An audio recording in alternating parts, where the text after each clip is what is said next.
And it is time once again for one of the best shows offered by the cosmos. The Perseid meteor shower will peak from midnight tonight to dawn on Friday. Some stargazers will be able to see up to 40 meteors per hour. Oh, that is beautiful. Remember, the further you are away from a city like Houston, the more likely you are to see fragments from Comet Swift-Tuttle blaze across the night sky. All right, Addison Green, you tell us, what is the best time to catch those meteor showers? Well, Sherman, later on this evening, we'll look towards the midnight hour or so to try and see a little bit of some clearing in the clouds that will be around. But otherwise, a lot of locations will be seeing partly cloudy skies later on this evening. But like you were saying, the further away you are from the metro area, away from those city lights, you'll be likely to see maybe a few of those meteors streak across the sky.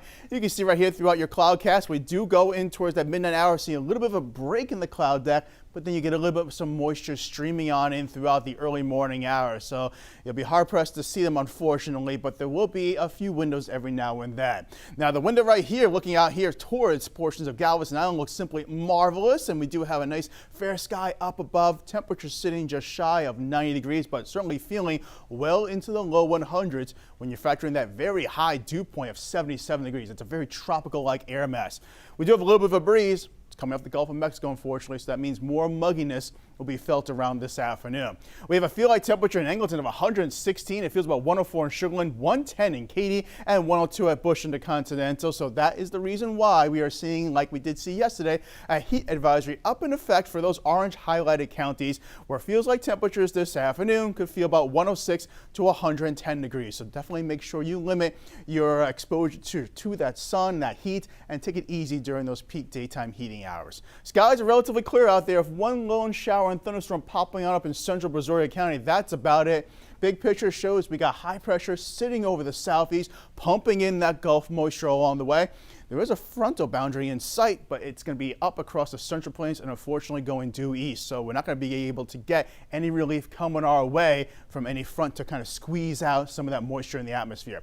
Throughout this afternoon, we have a small chance, but nonetheless, it is a possible chance you may see an isolated thunderstorm come your way throughout the 5 to 7 o'clock hour. Feels like temperatures later on will be feeling about in towards the mid to upper 100s to around the maybe 110 degree range. So certainly will be a toasty time later on today and throughout tonight, with a few pockets of scattered showers to develop, especially going in towards the evening rush. Briefly, we'll touch on Tropical Storm Fred. Has winds of 45 miles per hour, and it's going to be making its way, if it survives the journey across Hispaniola and Cuba, in towards the Florida Straits as a tropical storm, and then it may have its sights set off towards the Florida Panhandle going in towards the weekend and in towards Monday's time frame.